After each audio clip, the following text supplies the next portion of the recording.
Okay, so it is September 25th, 2018. It is the last day of the full moon phase of the rituals that I started on the 23rd. The day before the full moon, the day of the full moon, and the day after the full moon. So this is going to be my altar for the labyrinth ritual, which I will be doing shortly.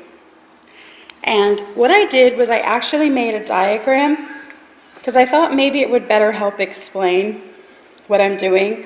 When I do a very involved ritual like this, a lot of times I'll make a diagram.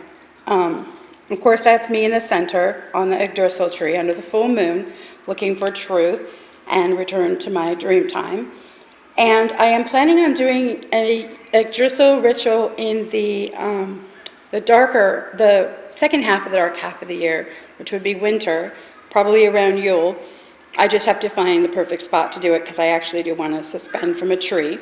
Now, the three goddesses that I'm going to be evoking are going to be Ariadne, Persephone, and Arianrod, respectively. The three animal totems that I'm working with are the blue heron, the orca, and the raven. Now, I've worked with the raven before, but I've never actually done a full-on evocation of the raven because my name is Raven, and I always thought that would be egotistical. But the ravens have really been speaking to me here in Washington, so I feel like it's something that I should do. So I will go into the labyrinth. Of course, I will ask for entry and guidance by Ariadne and Arianrod as I walk with Persephone through the labyrinth. And then I will ask for guidance from the blue heron, the orca, and the raven to find my way. And I will be doing some video in the labyrinth, of course. So this is the setup that's going to go there. This is a broom for protection and for cleansing that I made. It's got some wheat, some pine, some mountain ash, and I believe that's it. But over here I have mountain ash berries that I'm going to leave, a mushroom that I found at the Dream Garden that I'm going to leave, and then an oak seed. I have these earrings because I always like to leave gifts for the fae and for people to find, so I'm leaving these earrings, which are kind of cute, and they have beautiful white stones that look like moonstones. Of course, I'm going to be leaving cakes and my version of cakes and wine, so this would be the cinnamon cake with the cinnamon, and this is my little familiar eclipse that I'm going to be charging. This is some pink sea salt that I'm going to be leaving at the entrance for protection. Of course, this is what I'm doing in replacement of the wine because it's beginning the dark half of the year and I want something that'll warm me up. Plus it ties into the whole cinnamon thing. And then this, of course, is my moon water. This is the cards that I'm going to be charging because I'm going to be using them for working with the spirits. I try not to work with the actual spirits too much in the light half of the year. I reserve that for the dark half of the year. So I'm going to be charging my cards for that. So any spirit work that I'm going to be working with actual spirits in the Hades or in the underworld or where have you, I will actually be using that deck, which is the Magpie deck, which is an awesome deck. So I'm going to be putting all of this in the labyrinth shortly, but I wanted to kind of show you what I was doing. Okay, so I came into the labyrinth. I walked the labyrinth. I'm here now in the center of the labyrinth with my stuff again. And I'm going to try to walk this through a little bit because I like to do these things in a teaching capacity. So the first thing I do is I spread the sea salt around. I already did that, calling the four corners. And when I'm doing just an individual ritual for myself, I usually don't go all, because there's not four people to call four corners, so I just create a circle for myself.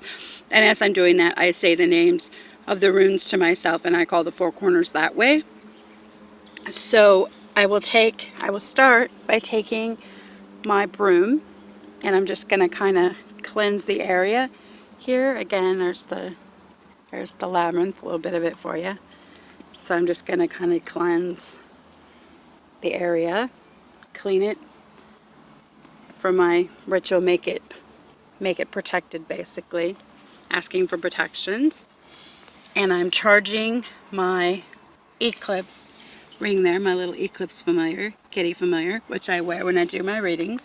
And again, I will use the moon water up the drink, the cinnamon drink with the cinnamon stick and the cinnamon cake for cakes and wine.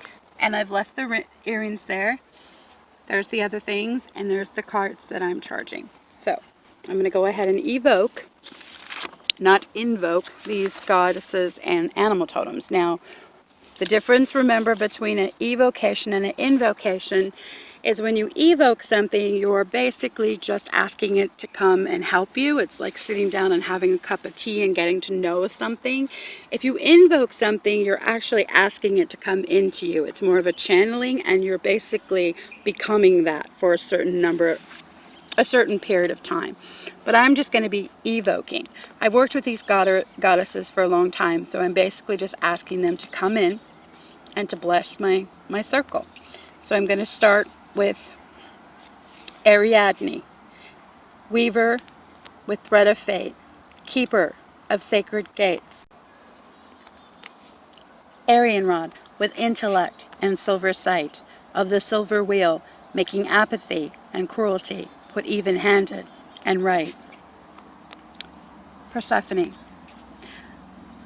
I am now letting go of my silver crown, shape-shifting back to Persephone's frozen ground.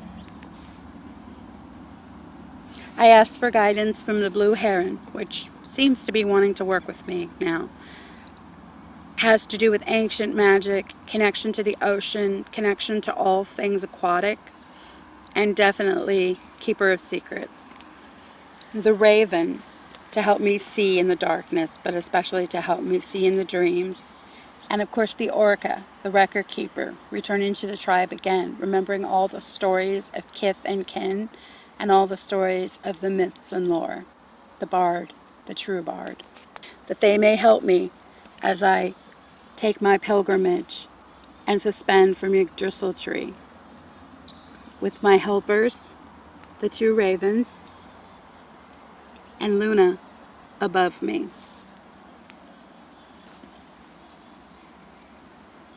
Okay, so that's pretty much it. And I'm going to just kind of charge this deck and just kind of sit here and kind of just take in the energy for a while. I'm going to be drinking that and leaving some, eating that and leaving some, and blessing myself with the moon water.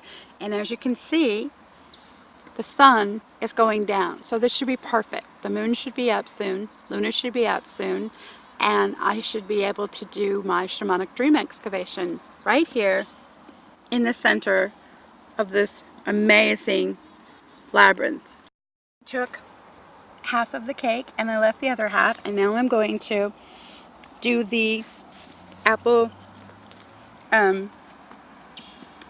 drink, which is alcoholic, to warm me up, but also to kind of,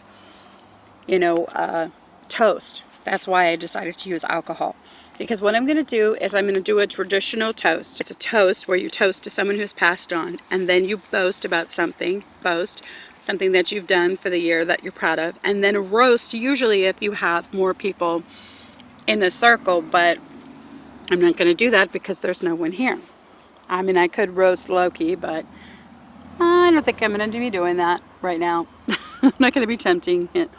So, for my my toast, I'm going to toast, usually you can toast multiple people that have passed, but I think this time I'm going to actually do a toast to my grandmother because it's connected to my family ancestry and definitely my tribe and my genetic memory. So, and she's been really calling to me a lot lately, and I think she's going to be working with me a lot this year, or especially dark half of the year. So I ask for her guidance, and I toast her and her gifts and all that she's done for me, especially since she has passed. So, whew, that is wrong. Strong. Dang, it's good though. Oh, it's so good. It's warming me up already. It's kind of chilly out here, so that's good. Oh, look, we got a bee. We got a little bee messenger over there. Bee's Loki. I think it's Loki, considering I just kind of, maybe in some way I sort of roasted him, eh? Okay, so this one is for the boast, and I'm just happy I finally got here, back to the Puget Sound and back to the Dreamers Tribe to do all of this important work that I'm going to be doing. And I'm proud of myself for that. I finally made it home. So, skull. I feel like I should do the roast because of the bee, but also because, whew, I do things in threes. And I'm gonna roast Loki, I guess, because that little bee wants me to. Let's see, how do I roast Loki? To Loki.